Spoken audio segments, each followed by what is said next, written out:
Shalom teman-teman, sebelum memulai renungan pagi pada pagi hari ini, mari kita berdoa. Selamat pagi Tuhan, terima kasih atas anugerah-Mu karena semalam kami bisa beristirahat dengan nyenyak dan sehingga kami bisa bangun pada pagi hari ini Tuhan. Sebentar kami akan mendengarkan renungan pagi pada pagi hari ini, kiranya Kau siapkan hati kami, Kau fokuskan pikiran kami agar kami siap menerima dan mendengarkan renungan pagi pada pagi hari ini.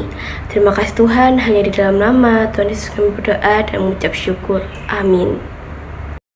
Ayat renungan pagi pada pagi hari ini terambil dari kitab Filipi pasal yang kedua ayat yang kelima yang berbunyi, hendaklah kamu dalam hidupmu bersama menaruh pikiran dan perasaan yang terdapat juga dalam Kristus Yesus. Tema renungan pagi pada pagi hari ini yaitu contoh yang layak diikuti. Yesus diam berdiri di hadapan 600 orang yang melujutinya, meludahinya, memukulinya, dan mengoloknya. Ia hanya diam saat mereka menganyam mahkota duri dan menancapkannya di kepalanya. Dia melihat saat mereka membuang undi untuk pakaiannya juga.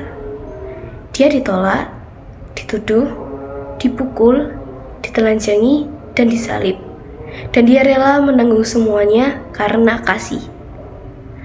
Bayangkan teman-teman memiliki kuasa dan otoritas yang tak terbatas, lalu melepaskannya. Bayangkan jika rela mengorbankan nyawa agar orang lain dapat mengalami kasih Tuhan yang dalam dan tak bersyarat. Inilah teladan yang dilakukan Yesus bagi kita. Dikatakan di dalam Filipi pasal 2 ayat ke-6 sampai ke-8 yang berbunyi, yang walaupun dalam rupa Allah, tidak menganggap kesetaraan dengan Allah itu sebagai milik yang harus dipertahankan, melainkan telah mengosongkan dirinya sendiri dan mengambil rupa seorang hamba, dan menjadi sama dengan manusia. Dan dalam keadaan sebagai manusia, ia telah merendahkan dirinya dan taat sampai mati, bahkan sampai mati di kayu salib. Tuhan Yesus tahu sang pemilik hidupnya dan panggilannya. Ia tahu bahwa berkorban tanpa pamrih lebih penting daripada ego. Ia tahu bahwa kerendahan hati lebih besar daripada keangkuhan. Dan ia tahu bahwa menaati Tuhan akan menuntun kita kepada kebebasan dan kemuliaannya. Tuhan Yesus mencontohkan kerendahan hati dengan menyerahkan nyawanya agar kita bisa mengenal kasih Tuhan secara pribadi. Dan jika kita mengaku sebagai pengikut Yesus, maka kita perlu bersikap dengan gaya hidup seperti Yesus. Tapi, kita hanya bisa melakukan ini dalam persekutuan dengan Tuhan Yesus sambil mengikuti teladannya. Jadi, bagaimana kita bisa tetap bersatu? Dengan saling mengasihi. Dan bagaimana kita dapat mengasihi sesama? Tentunya dengan mendahulukan orang lain dan memilih untuk tidak menyimpan kepahitan. Kasih sejati harus merelakan keangkuhan dan melayani tanpa pamrih.